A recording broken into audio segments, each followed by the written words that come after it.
Funding for Humor Your Stress is provided by Tufts Health Plan, with more than 12,000 doctors and 71 hospitals in New England. Tufts Health Plan offers preventative health and wellness activities to promote healthier lifestyles for its 500,000 members. And by annual financial support from viewers like you. This program is a production of WGBH Boston in association with the Humor Potential.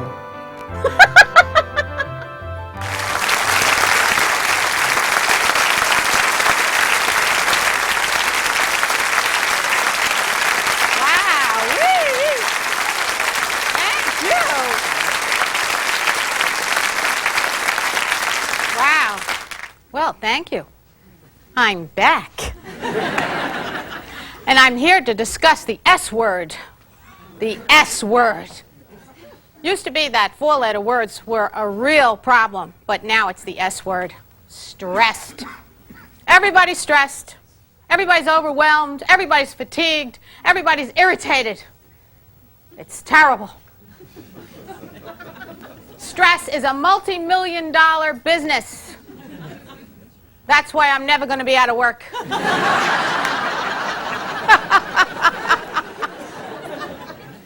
Now, if you don't believe me, I just want you to think of the morning commute. The morning commute. Have you noticed how some people drive? Now, some people, they have their heads about them. They sort of drive in a happy fashion. La la la, la la la la la. When I get there, I'll get there. No problemo. These people want to live. Then we have people who want to get there, but they want to, say something about it. So every few minutes, they go, darn it. We'll get there. Then we have the people who are sort of in the 10 category. This is the highest category. They're the people who drive like pterodactyls. You can see the eyes bugging out of the head. The jaw tightens. The hands grip the wheel. And they start in. Where did all these cars come from? Jackasses. Idiots. Where did they get their license? Now, something very interesting happens because the body in its wisdom says, we got to help out. Something's going on. Now, the helping out phase was helpful when you were in a cave millions of years ago, because it's called fight or flight. See, you wanted to flee in case a saber-toothed tiger attacked your cave. But now you're in your car. The body doesn't know the difference. So it starts reacting like it's protecting itself from a tiger. So your eyes get narrow so you can see farther. Your hearing becomes more acute so you can hear in case the animal leaves its vehicle and attacks yours. Your hands get clammy as blood flow rushes to the extremities so you can fight or flee. And your diaphragm and anus lock.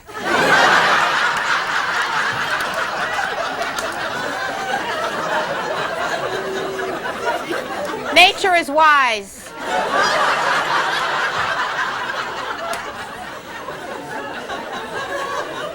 You reach for a spear in your back seat. In front of you is a 78-year-old woman in a Buick. She's taking it slowly because she figures, hey, I want to live. She knows that's all she's got left. She's going for it. doesn't know this maniac's behind her, squeezing with the spear.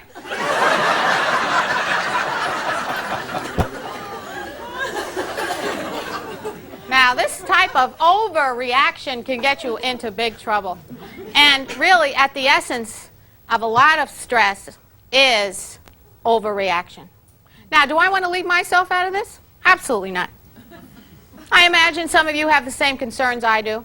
Recently, I became very concerned about aging. But then, what's the alternative? I keep reading books about aging well. Will I age well? I looked in the mirror. I don't know. I'm getting the furniture disease. That's when your chest falls into your drawers.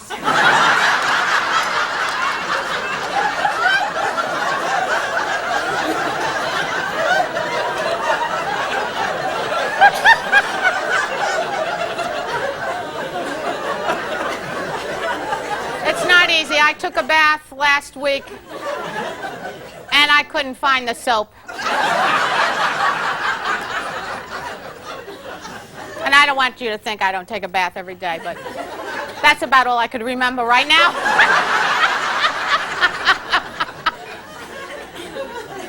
I'm also having a tough time with technology. I don't know what to do. But then I don't know if I want to get caught up in it. People are faxing, interneting, emailing, cyberspacing, paging, beeping, and phoning. Phoning and phoning and phoning. I don't know if I want to do all that. In fact, I stayed in hotel rooms where they have telephones in the bathroom. People are making deals on the John. Now, this is the bottom line.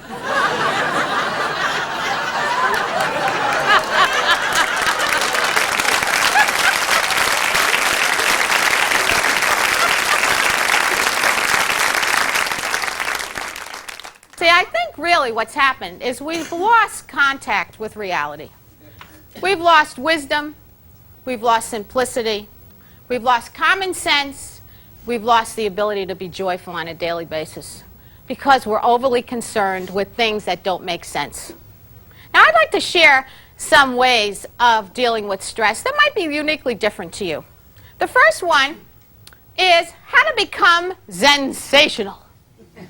Now, I love the whole idea of having a Zen mind. So I'd like you to take a look at the word stressed. And if you turn it around, what do you have? Dessert.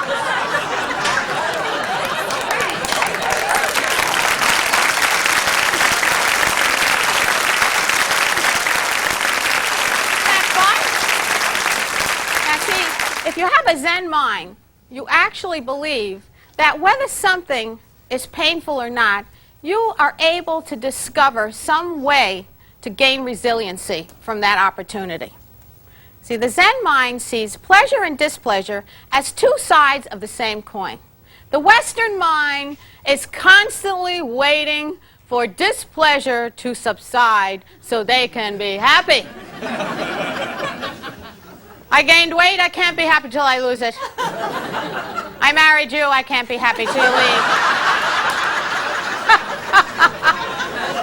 When you leave and I marry someone else, I'll be happy.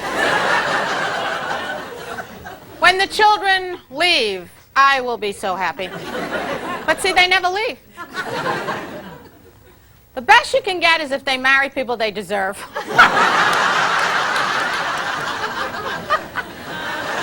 So I'd like everybody at this point in time to do something for yourselves that we all need to do, and that's to applaud your life. I think applauding your life periodically makes a lot of sense. So let's all stand up right now and applaud everyone in this room and ourselves with a standing ovation.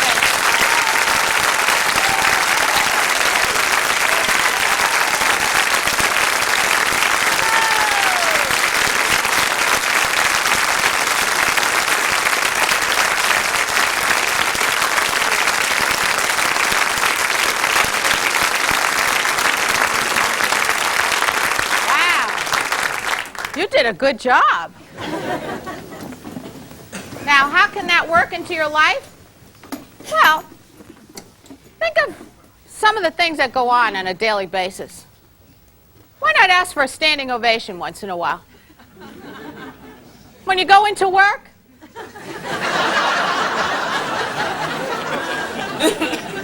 get a couple of people to greet you. Say what you normally do, but ask for a standing ovation. Say, hey, look, I came in, it wasn't easy. I'd like a standing ovation. Try it when you go home. Walk in the door. Say, hey, I'm back. I could have gone someplace else. But I came here instead. Now, another way to deal with stress that I think might be a little unique is to rediscover the past to reinvent the present. You know, I often think of my background, how I grew up, and I have great nostalgia now. How many of you feel the same way? Yeah.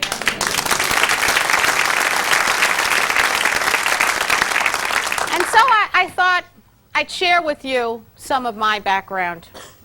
I was born in Brooklyn. Hey. To a big Italian family, actually. And I was a breached birth, which says something about my behavior. My mother has never let me forget it. She always says, you were painful then and you still are. The household was like a huge soap. And the cast of characters were incredible. There was Lorenzo and Francesca. Those were my grandparents. Francesca was often in a suffering mode. She would do a lot of sighing. Oh! And I'd like to get you all into the mood, so I'd like you to do a Sicilian sigh with me. And this is something my grandmother often did, and it takes a great deal of drama. And you have to sigh and then sweep your hand to your forehead. And you could hear her no matter where she was. So on the count of 3, I'd like you all to do a Sicilian sigh with me. Are you ready? Now, it sounds like this. So are you all ready? Okay, here we go. 1, 2, 3.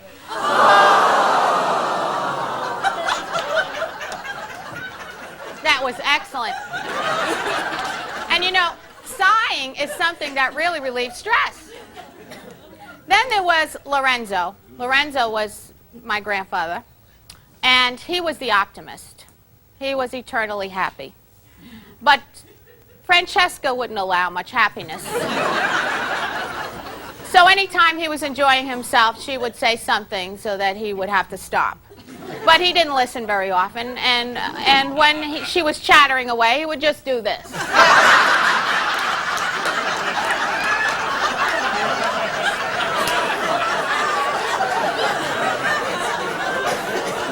you have to get into the mood of this stuff. And sometimes it was 2. And it really isn't anything that means anything terrible. It's just like, I don't care. And I suggest that you try this in your own life, and you do a small version no one knows.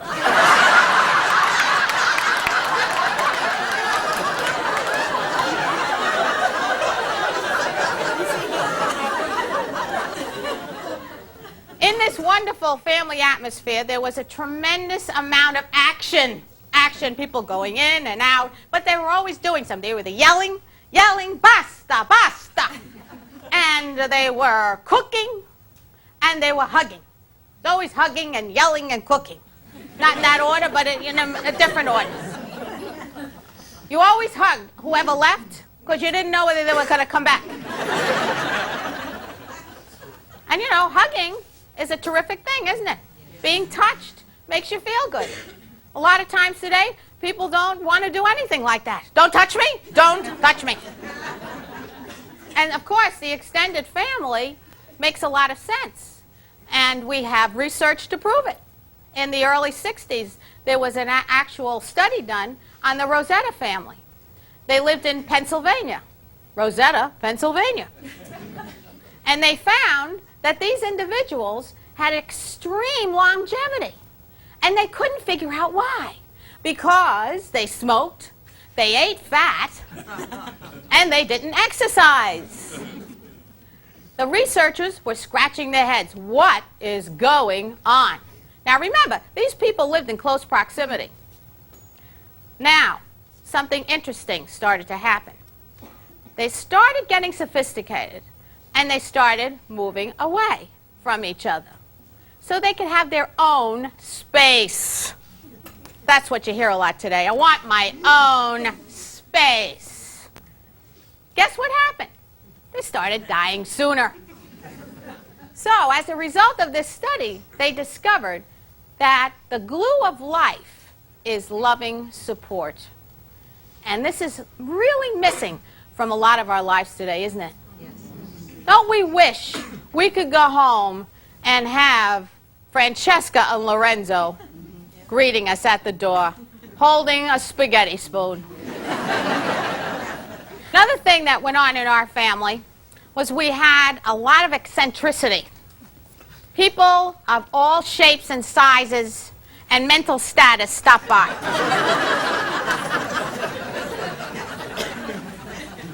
They were bizarre, they were weird, there were all kinds of things going on. I remember a woman coming to our house who used to wear black, total, head to foot, with a big umbrella. She insisted that Fiorello LaGuardia killed her husband. That's all she ever talked about.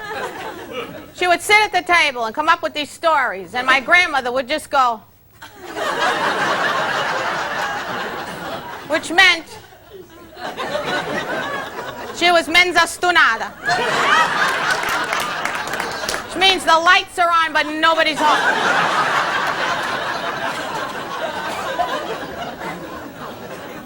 See, now they put people like that away. But they used to stay with us. It's kind of sad because these people sort of weave a tapestry for you in your life, don't you? You can recall these characters. You can think about them when you're older. You can share them with your children. But today, what goes on? Do we have characters in our lives? Do we have anybody in our lives? People go home, they want to be alone. Neighbors stopping by? Please. When's the last time somebody brought you a cake to your house because you live there? They don't even know you live there. It's kind of sad, isn't it? We've lost touch with the whole feeling of community, something that's intrinsic to our humanness. Then there was food shopping. Ugh, food shopping. This was a joy. It was a game. I couldn't wait to go to the store with my grandmother. We'd have our little net bag. And we'd stop at the cheese store. And we'd have cheese. And he'd give us all this cheese. Ah, cheese, cheese, cheese, cheese, cheese. Ah, cheese. Can you eat cheese today? Can anyone give you cheese? If somebody gives you cheese, you get reported. You see people eating pretend cheese now. It looks like the top to a jar. It's disgusting, isn't it? Yes. Fake cheese. Then we'd go to the chicken store. The chicken lady, actually. All I ever remember her is as the chicken lady. And in some ways, she looked like she was related to them.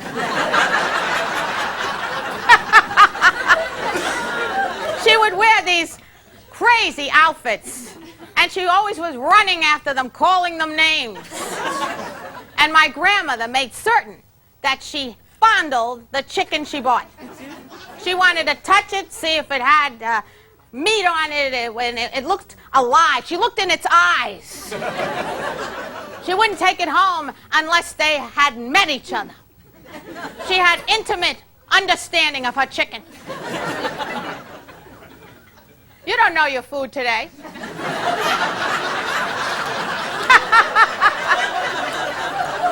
You go to a store, take a look at the chicken. There it is, a corpse, lying on a foam square, on top of a quilt saturated in blood.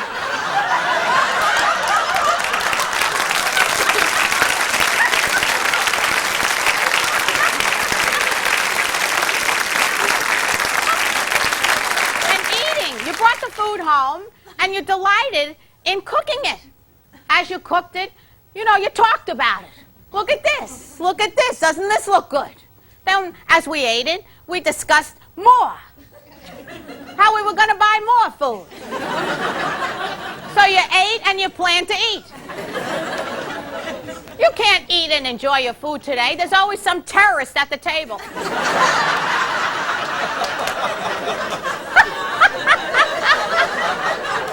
How many grams do you think are in that?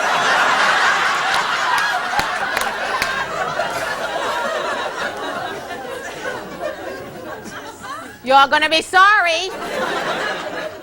Your cholesterol will go up. Lots of luck. You're going to die anyway.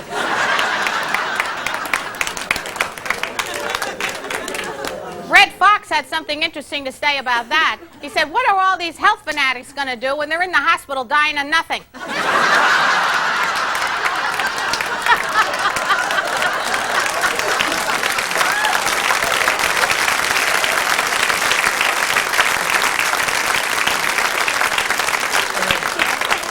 And you know, I think it's all well and good that we've learned all these wonderful things and that we have become aware of what things do to us. But we also need to enjoy our food. It's a pleasure, isn't it? Yes. It's a pleasure. And having pleasure actually affects your immune system. It makes it feel better. It says, good, let's live longer. This feels good. You know, eating low-fat food while you're pissed off is not good.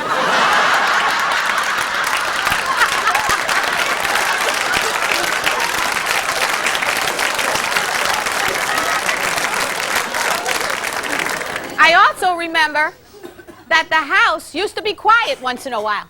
You actually walked in there, you didn't hear anything. Once in a while, the phone would ring. Is your house quiet very often? No, because we have the phone with the answering machine. It's always ringing and someone's always answering it, whoever it is. Doesn't have to be you, it's a thing. Takes messages. We never cared about messages. One phone, 3 floors. But now, we are just obsessed. We're obsessed. People get home, they say they want to relax, but where do they head? Oh, do I have any messages? I hope I have a message.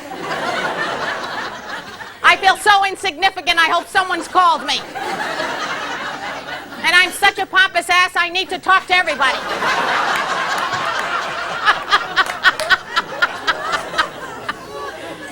That's really what it's about. I think we feel insignificant in this society because we don't interact on a human level with real people. We hope to God someone's called us so we can talk to somebody who thinks we're alive. And then we have call waiting. Oh, God, we have to have that. What if we miss someone while we're talking to someone? It's not good enough to talk to one person. That would mean you'd have to focus. And then, of course, you have to stop the conversation because this other call could be better. So what's the other person thinking? Oh, well, if the other one's better, they won't get back to me, so that means I'm nothing. So really, what we ought to call it is call rude.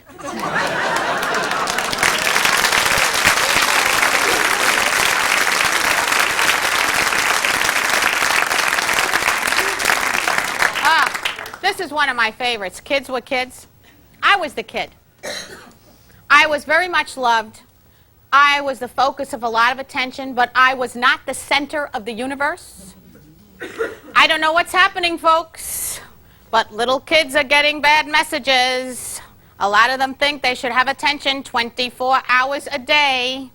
In our quest to give kids good self-esteem, we're losing our own. Everything today is about choices. I hope they have some choices. I need choices. These children need choices. I want to give them as many choices as possible because I don't want them to feel threatened. Now, I just want to give you an example. I have a friend who has 3 or 4 kids, I think. Stayed over a couple of times. I thought I was going to kill myself. Starts with breakfast with the choices. All right? The kids are little, 2, 4, 7, and 10. She starts with the 2-year-old. Honey, we have Frosted Flakes, Oat Squares, Cheerios, Frosted Loops, and Captain Kangaroo Squares. I can put a kiwi on top, a pineapple, a banana, a mango, or an apple. I can cut it in 4ths, quarters, halves, or 8ths. I can put it on a paper plate or a china plate. You can eat it upstairs, downstairs, or outside in the yard. How's that, honey? Now remember, she's talking to a 2-year-old. Meanwhile, the other 3 are going crazy because nobody's paying attention to them. So they start doing sort of a woodpecker drill. We want breakfast, we want breakfast, we want breakfast, we want breakfast, we want breakfast, we want breakfast. Now finally, the 2-year-old has made a decision. Looks at the mother. I'll take a marshmallow. Oh, honey. Then the guilt trip starts. She doesn't have the marshmallows. The gift that keeps on giving. Honey, I'm sorry, I don't have marshmallows, but I'll be happy to go out and get some for you. Will that make you happy? I don't want you to be sad. What are we doing? How many choices can these kids have? When I was growing up, this is what I got. My mother would wake up, I would wake up, I'd sit down, she'd say, I got oatmeal.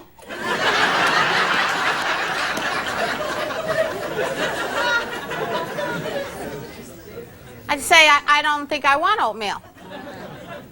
She'd look at me, she'd say, I'll give you oatmeal.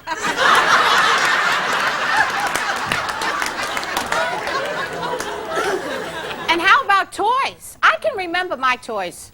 How many of you remember the toys you had when you were a kid? Can kids today remember toys? No, I don't think so. My grandmother used to give me a piece of bread. She'd say, roll it.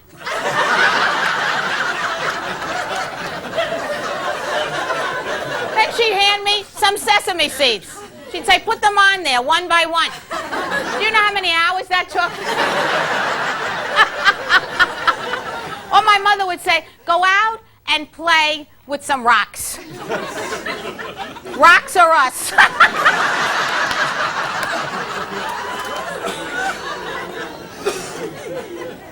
One of the things that I really think about is relationships. Oh my God, what's happened to that whole thing?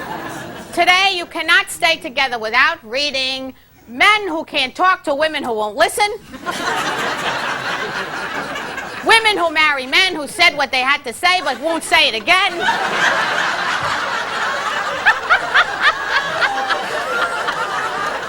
Women are whiners, men are minors.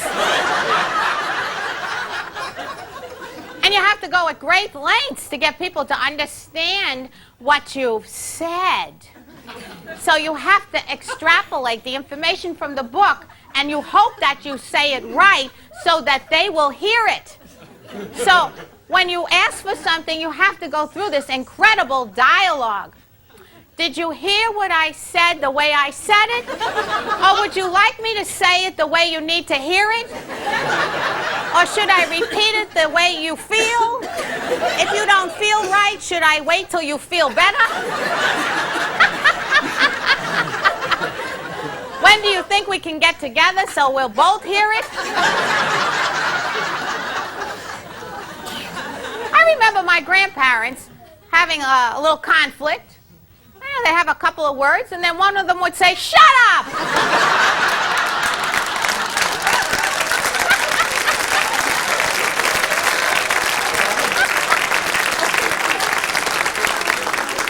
What happened to shut up? You can't say it anymore. You get in trouble. And they had very simple conversations. You want to go to bed? Sure. Want to eat now? Yeah, that's okay. That was the end. You're exhausted by the time you go to bed at night. But you have to look everything up.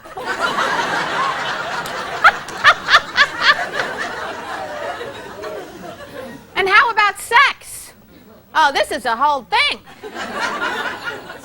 I haven't read a magazine lately that doesn't talk about how to do it, where to do it, how many times to do it. If you did it, you didn't do it right. You should have done it over here. You should have done it over there. I don't think my grandmother knew she did it.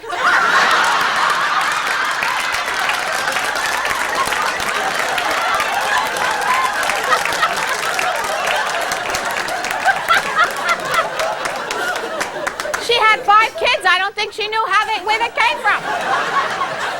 Probably reading a magazine.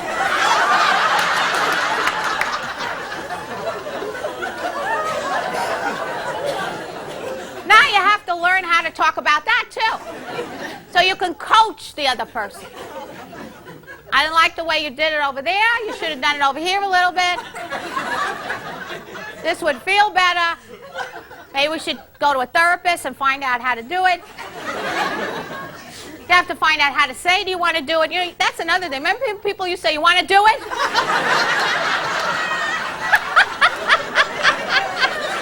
That's not romantic anymore. It's got to be a whole thing around it. And you know, I've read all these books, and there's a lot of merit to any of these things, let's face it. But there's also an absurdity to it, isn't there? An absurdity, because we've gone over the edge. We don't take anything at face value anymore. And you know, I in the beginning, when I read some of these, I thought, I'm going to try this. So one night, I said to my husband, this is not what I need.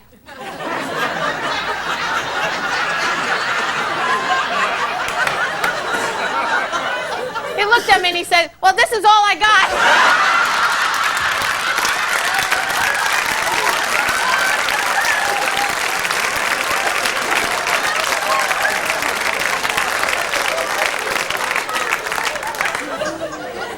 Music.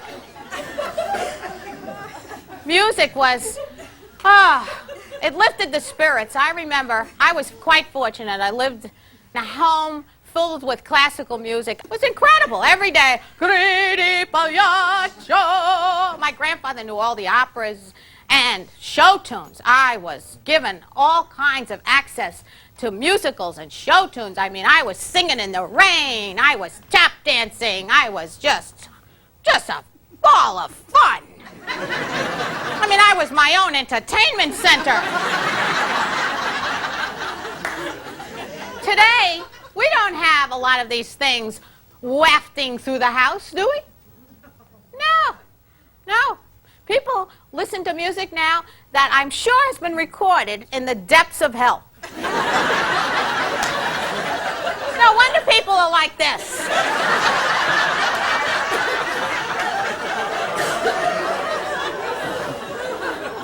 You know, there's a great deal of research on noise pollution.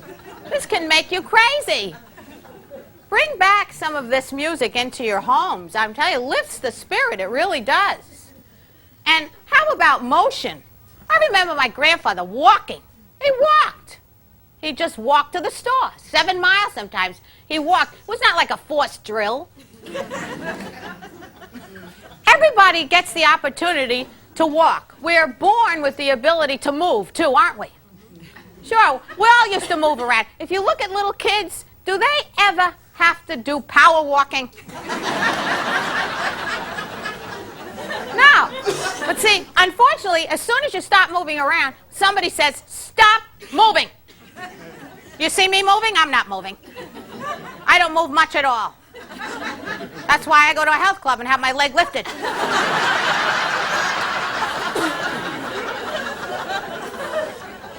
I've been getting to think that we have totally lost our minds. We have to take lessons in walking, and then you watch people walking.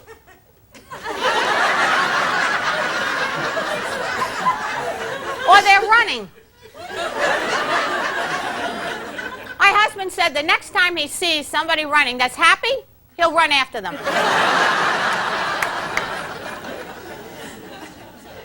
This is my favorite thing ever.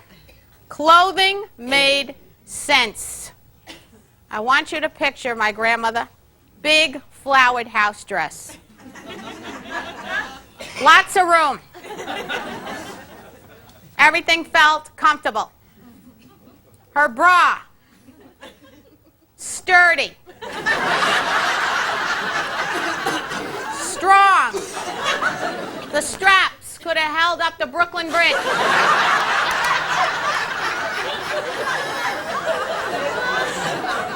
And she had big pink bloomers. Long, wide, everything. The crotch was low. Do any of you remember those pink bloomers? Remember when they used to be out on the clothesline? And you used to look at them and you'd say, I'm never wearing those. Guess what? You should only hope to wear them because they're comfortable. What do we got today? I've never seen such insanity my whole life. Talk about stress. Have you seen some of the bras that people think they need to wear? Like super bra. Super bra. See? You're supposed to take them, jack them up.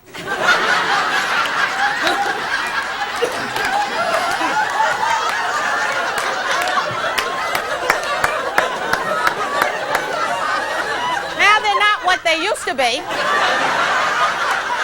They're a shelf. This is now a shelf. You have a glass, you put it on top. Then you go out and you buy underwear. But the underwear is very small. Very, very small. I want to know who fits in this underwear. In fact, some of it is so small, it's just a strap. It's called a thong.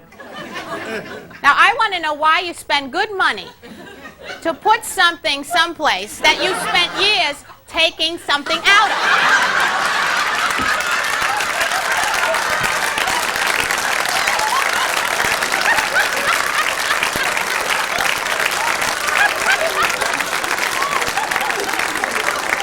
Have you ever seen little kids? They're always doing this.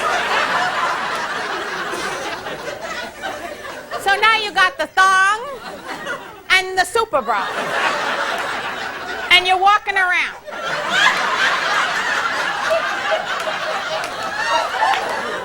Is this comfortable? But you know what people say? Well, it's women who are wearing most of this, right? Oh, it's sexy. It's sexy. But do you see men wearing these things? How many men do you know who wear thongs? They don't wear thongs. They wear jockey shorts that are nice and cozy. Or they wear boxer shorts, which let things swing.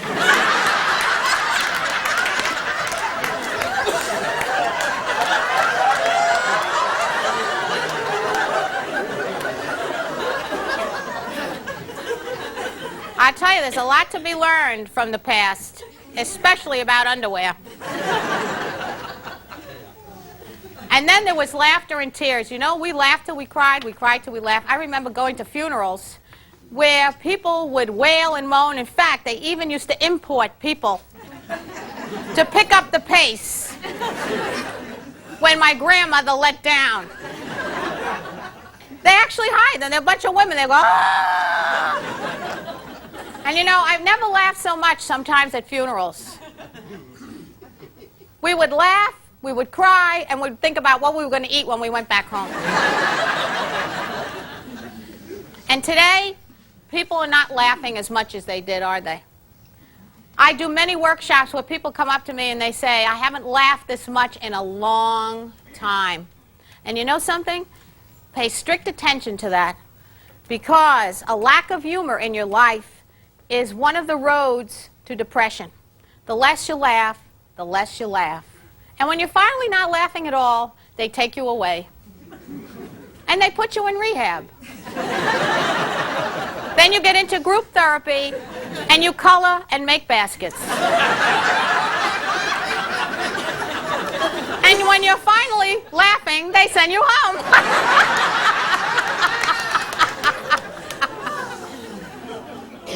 So I think some of these lessons could well help us in the future. What do you think? Yeah. If we pay attention.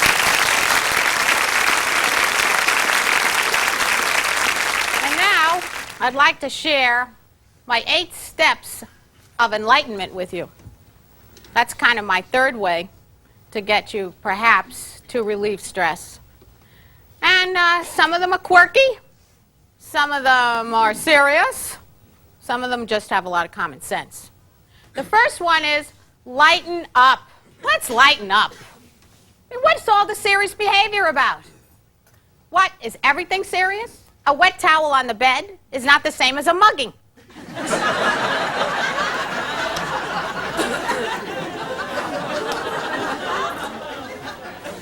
Make sure you giggle at yourself daily.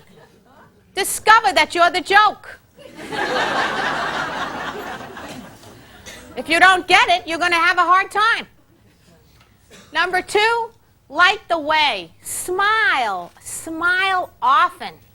It's so much fun to smile. It feels so good. And you know, I know there are times in our lives where we really can't do it. It's tough because we're going through tragic events or depression, or, you know, we're going through periods of irritation. But, you know, even if you fake it till you make it periodically, you get the same benefits. So let's all do that right now. Let's all smile at our neighbors. Let's all smile.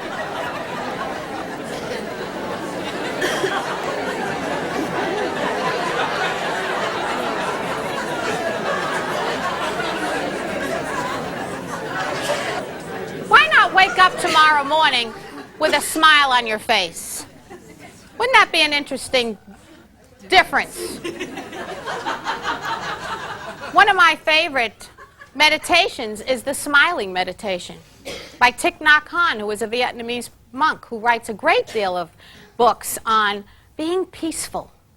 And you know, what he's saying is that really when we feel peaceful, we smile often, don't we? And Victor Borger often says that the shortest distance between two people is a smile. Number 3, step lightly. Get zippy. Put some zip in your step. Put a little zip here and there. Wouldn't that be different? And you know, if you do some funny little movements like you did when you were a kid, you can relieve stress, because it's tough to be stressed when you're doing something that's incongruent to your stressor. So, how would I do that as an example? Well, say something that's bothering you and twirl. Maybe you go up to somebody in your office and say, you know, the Xerox machine's not working.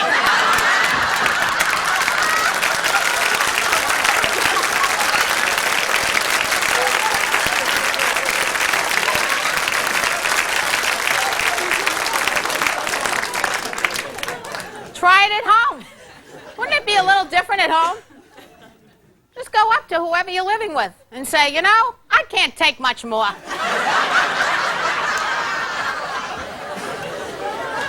I've had enough.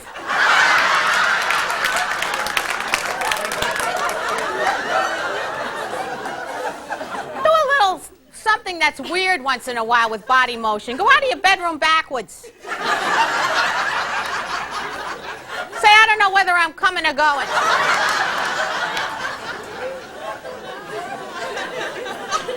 And you know, there isn't a place I don't go to that I don't hear about difficult people, and I know they exist, but let's not validate their existence daily. The next time you're talking to someone you perceive as difficult, remember, the more power you give them, the more easily you become manipulated. Stand on one leg when you're talking to them.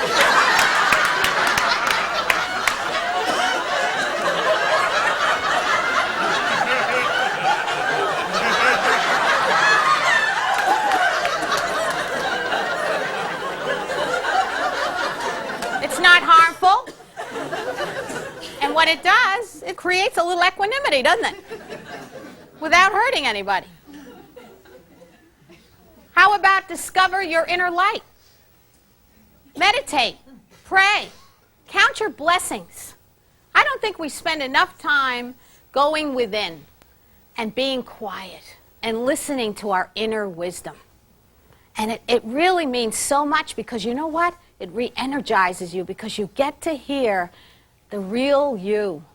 We're so filled with chaos and noise that we very rarely take a minute to just pay attention.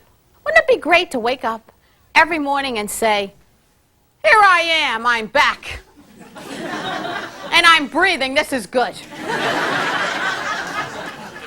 And go up to whoever you can and say the same thing to them. It looks like you're breathing as well. This is excellent, we're breathing together. Look in the mirror and just be absolutely in ecstasy at what you see. Say, look at this. I'm together and parts of me are excellent.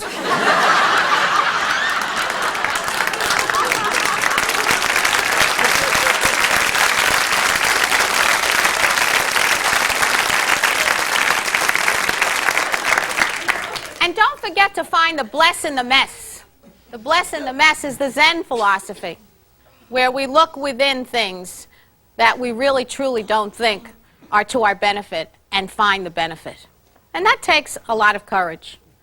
And delight yourself. Pleasure yourself through food and nature and art and music. Make sure you go out every day and see the total universe. You know, many of us are living in a very small universe. We go to work in the dark. We get up in the dark. We might as well be bats. Just hang yourself up at night.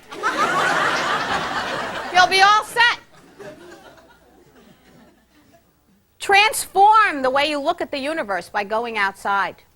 And surround yourself with art whenever you can. Or go to a museum and see the great masters. I think a lot of us have let that go. And how about music? I discussed music a little bit, but I'm talking about the music that's within all of you. How about singing out loud periodically? Wouldn't that be a fun thing to do? I try this whenever I can, especially not to get stressed when I go into a store and no one shows up. I just go in and I go, oh! 2 or 3 people run right over.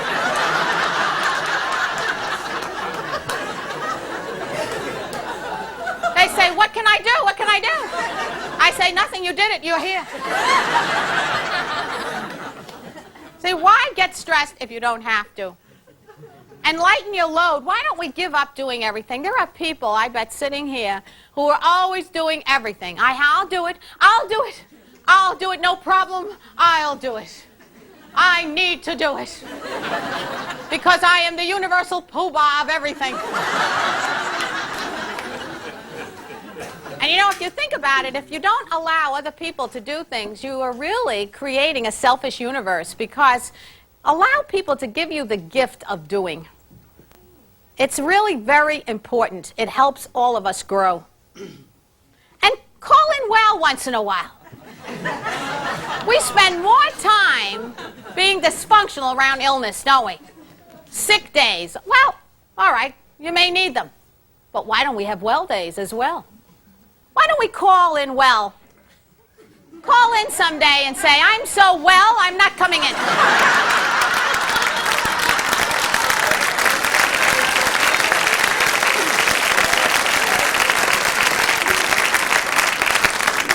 Makes perfect sense to me. And how about speak lightly? You know, when you speak lightly, you come up with different ways of saying things. Instead of, okay, not bad, it's all right, it's a good day. once in a while say, I've superseded my wildest expectations. I feel almost ecstatic within myself. I can't even take it. Why aren't we yelling whoopee once in a while? Kids do it. They don't even think twice about it. And I think adults ought to do it more often. So I'm going to encourage all of you to do this, and I'd like you to participate right now. On the count of 3, I want you to all yell whoopee. And I want you to belt it out and not be concerned about who's watching you. Because they really don't care. Because they think you're watching them. So here we go. Are you ready? Okay, on the count of 3. 1, 2, 3. Whoopee! Oh, it's so wonderful. Another word I love is whee! That really takes you right up, doesn't it? Whee! And you know, I really think this would be very useful in traffic. The next time somebody cuts you off, you go, whee! Go for it. So let's all try it together. You ready? Here we go. 1, 2, 3. Whee! And my favorite is ta-da. Kids are always ta-daing. Have you ever noticed that? They need no encouragement. They walk right up to you. Ta-da! But you know, we can't ta-da because we have too much to do. And you can't to-do if you don't ta-da. Now, in order to ta-da, you really have to give it everything you got. So you have to stand up, everybody. Okay? Now, I want you to think of a ta-da as a spiritual thing as well. It's like opening the heart, extending the arms, lifting the spirit. Now, I don't want you to hurt anybody. So give it all you got. Are you ready? We're ta-daing for life. Here we go. 1, 2, 3.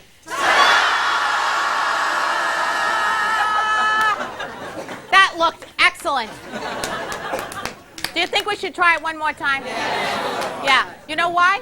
Because if there are kids in your hearts, that would be exactly what they would do. As soon as they did the first one, they'd say, I want to do it again. And see, but when you're an adult, oh, I better sit down. I did it once. That's enough for me. So if you didn't give it your all the first time, let's really go for it this time. Here we go. 1, 2, 3. Terrific. You can sit back down.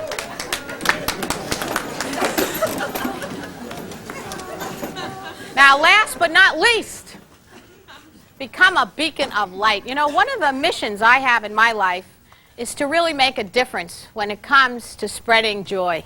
Because I think if we spread joy each and every day, even if we can do it on a very small basis, we will begin to reduce some of the violence and anger in our society. Because I think a lot of us contribute to a lot of this with our catastrophizing, our awfulizing, our whining. We could change that, couldn't we? Just a little. We could be more optimistic. And we could do that by becoming a beacon of light. Be a compassionate witness to your behavior and other human beings. Don't try to be right all the time. It's not necessary. You can be wrong once in a while. Or try having a win-win situation. And become your own hero. And one of the ways I recommend is I think every woman should become her own goddess. I am the goddess of guffaws.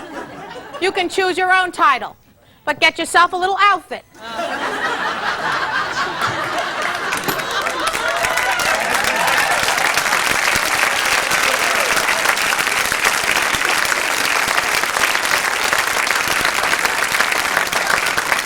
And have fun with yourself. Wouldn't it be fun to walk in the door and say, I'm home. Don't bother with dinner, I ate already. I'm going up to my room. I'll call you when I need you. See, I really think a little psychodrama could go a long way. Especially if it's done when you're all there.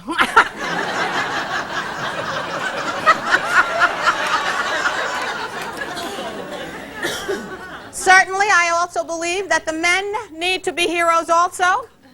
So I would suggest that you get one of these for yourself.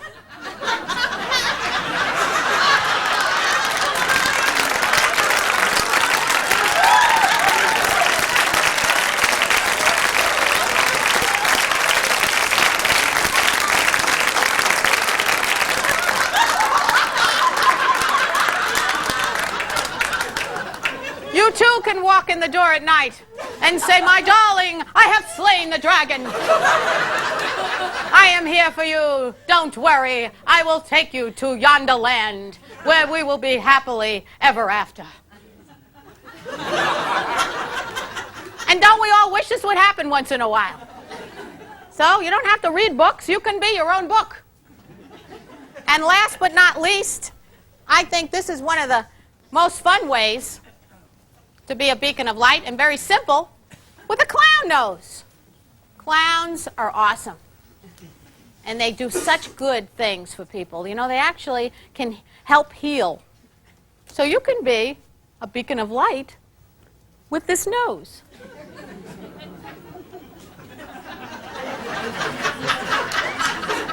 Go into someone's office.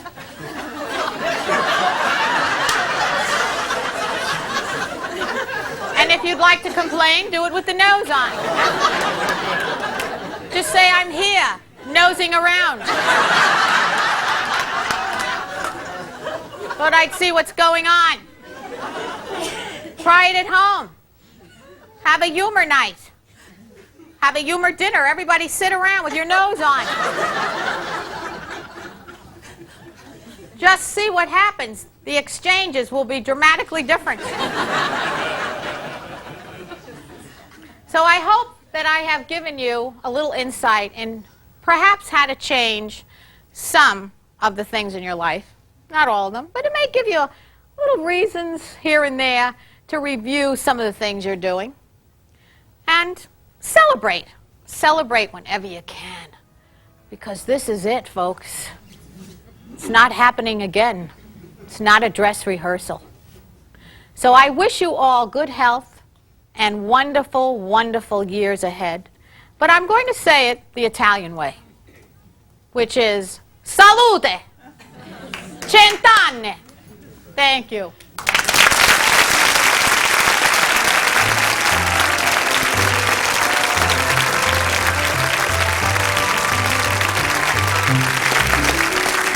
Oh my God, there's been a dramatic difference. Oh wow.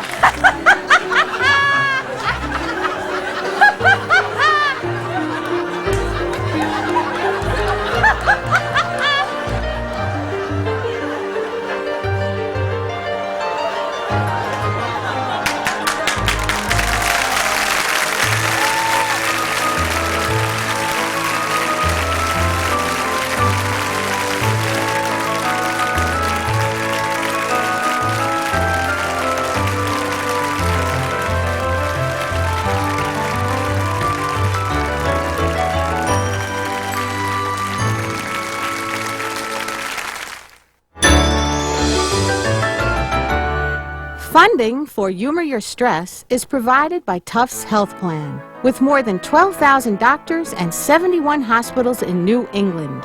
Tufts Health Plan offers preventative health and wellness activities to promote healthier lifestyles for its 500,000 members. And by annual financial support from viewers like you. This program is a production of WGBH Boston in association with the Humor Potential.